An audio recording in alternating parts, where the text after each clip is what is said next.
નમસ્કાર મિત્રો, સ્વાગત છે તમારું ફરી એક નવા વિડીયોમાં। તમે આ વિડીયોમાં જોઈ શકો છો કે આ વેફરમાં કેટલી જીવાતો પડી ગઈ છે।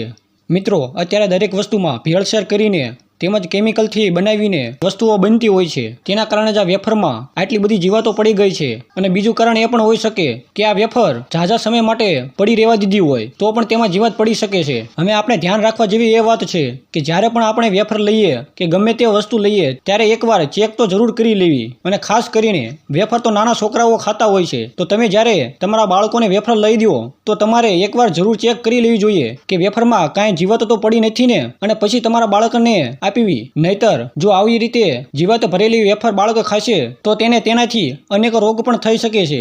મિત્રો, આ વિડીયોને બને તેટલો શેર કરજો, અને તમે અમારી ચેનલ ઉપર નવા હોય તો વિડીયોને લાઇક કરીને ચેનલને સબસ્ક્રાઇબ જરૂરથી કરી લેજો, જેથી કરીને આવા અનેક સમાચારો તમને અમારી ચેનલ પરથી મળતા રહે।